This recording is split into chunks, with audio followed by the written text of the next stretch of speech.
Welcome to PAB 2011.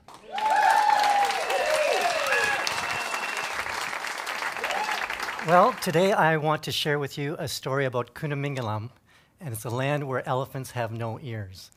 And it's a land that I would never have discovered without new technology. And I also have to give credit to my wife, Aresta. She has an organic skincare spa, and she's forever surfing the web and looking for new products and ideas. And she came across this school in Talacheri in the province of Kerala in southern India. And she said, oh, this is perfect. I can take this 2-week course, and we can go as a family and travel there. And so we came up with the idea we would go for 5 weeks. She would go a week ahead of time to start this course. I would follow with our 6-year-old daughter, and then I would spend an extra 10 days at the end to draw and paint. And so once we established where we were going, I started, looking to see what was in southern India. Neither of us had ever been to India before. And I came across this really great website. There's an artist co-op, and they allow foreign artists to come and live and work, and it was excellent. However, it was about 600 kilometers away, and it was just a little bit too far. But on their website, they mentioned that there's these bronze foundries, and I looked into it a little bit more, and they're still using the lost wax process of making bronze. And I don't know how familiar you are with it, but it's an ancient way of making bronze. You take the object you want, you make it out of clay, you wrap it in bronze, in wax. You put 3 more layers of clay on top of that, and then you melt the wax out of it. And you turn it upside down and you pour the bronze inside. And if you've ever heard the term breaking the mold, this is where it came from. You break the clay mold, and there's your bronze object. And I went onto YouTube, and there's some clips from various foundries, and it was just so amazing. The physicality of it, the elemental change. They're in their bare feet with this molten bronze, and it just looked very exciting. And so as I was leaving, I said, "Oh, can I take some clay with me?" So he gave me this big bag of clay, and I went back, and I had 3 days with this clay. And I said, "Okay, there's no one on your back, no one's watching you. What are you going to do?" And I haven't worked with clay since I was a kid. And so I took the clay in my hand, and it felt good, and it was a nice proportion. And I thought, I'm going to make an elephant. And I started making because I had just spent all this time with an elephant, and so I made the legs, and the head of the clay started slumping. It was too heavy, so I had to make the trunk hit the ground to support it. And I thought, well, that's a pretty clumsy-looking, childlike elephant, but I kind of like it. And so I used up all the clay. I made 7 clay elephants. And so after 3 days, I came back, I put the box down, and nobody said anything, and we had our breakfast. That was the good thing. With 5 wives, we had the most wonderful food. And the wives would come and serve me with a banana leaf. It was great. But after breakfast, Babu came to me, and he said, "What do you want to do?" And I said, "Well, I made some sculptures with that clay you gave me." And he said, "Yes, we saw." And I said, "Oh," I said, "Well, can we make bronze out of those clay elephants?" And he goes, "You want to make those elephants into clay?" I said, "Yes." "You will pay for that bronze?" And I said, "Yes." "Okay." And he took a clay elephant, and the first thing he did, he ripped the ears off, and he ripped the man off, and he ripped the tail off. And he said, and it's easier to make details out of the wax itself rather than try to do it out of clay and wrap the wax around it. So there was a reason for it, but I was like, what did he just do to my work of art? And anyway, it took us about 3 days to what you do. You put the wax around the clay. And during these 3 days, I was looking at them, and I thought, they don't really need ears. This is kind of the look I'm after. So once they were all covered in wax, Babu said, "Now we can put the ears on." And he started cutting out the ears, and he put it on. And I said, "I'm not so sure they need ears." And he says, well, elephants have ears. And I said, yeah, but these are like crude, primitive. And he said, oh no, they need ears. And he took the ear and he put it back on the elephant. And I said, no, I kind of like it without the ear.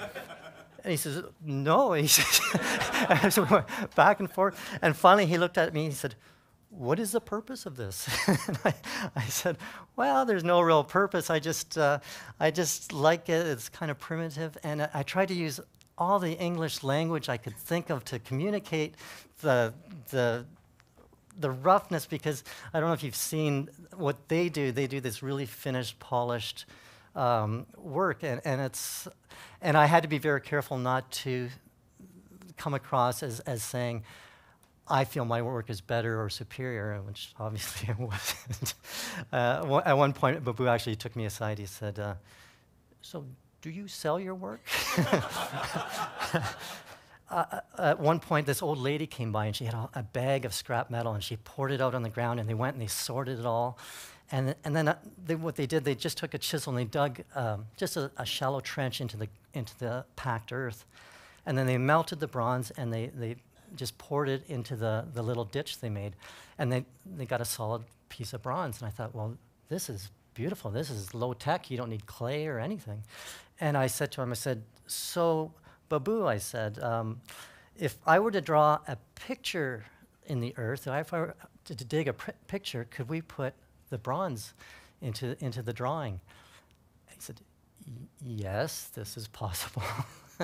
and I said, so if I did a drawing here, that would be okay? Oh, no. You do a drawing over here. Okay. And that's what I did. I did this drawing and three little sketches, digging into the earth. And it came the time to pour the bronze and to melt it. And I was on the oxygen duty. I was shooting oxygen into the oven to get the temperature up high enough. And it was 42 degrees, and it was hot. And but there was an air of excitement. And all this time, while I was at the foundry, there was a steady stream of neighbors and friends and people coming to see what the foreigner was doing. And I knew they were talking about me. I could hear like their language, blah, blah, blah, blah, blah, modern, blah, blah, blah, blah, blah, modern. And I know they were thinking, I don't know what the hell it is. It must be modern art or something.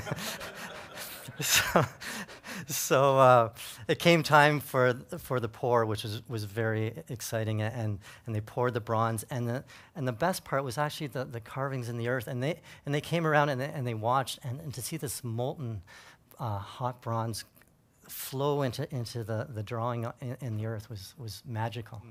But the end, the relationship we had, like I mean, I was still a tourist, but it was such a great way to see the country and be with a family and see a day-to-day life. And to me, it was a real honor, and they were such wonderful people. And I never would have found them had it not been for Google and YouTube. I was just wondering, do you think that the creative process brought you to the people in India, or do you think that the people in India brought the creative process to you as an artist? I'm hoping it kind of went both ways. I do know, like, I needed the confidence to be able to take the clay and to make something. And to me, it didn't even matter if they didn't turn out. It was all about the experience and the process. But as I was working with them, everything they did, like they would take the wax and they would put it like in a baker's cloth, and they would get these long tubes of wax, and they would roll it, and they would make these designs, and everything they were doing was like, wow, that's really cool. Or, whoa, that's fantastic. And they've been doing this for hundreds of years, and they kind of looked at me like, well, yeah, that's that's what we do.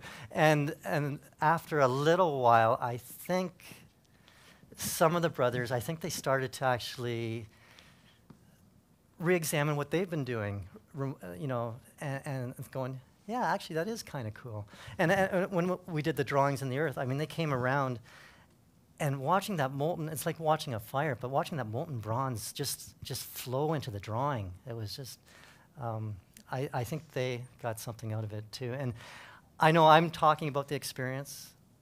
I'm sure they're talking about the same experience and the crazy things I came up with. But thanks for having me.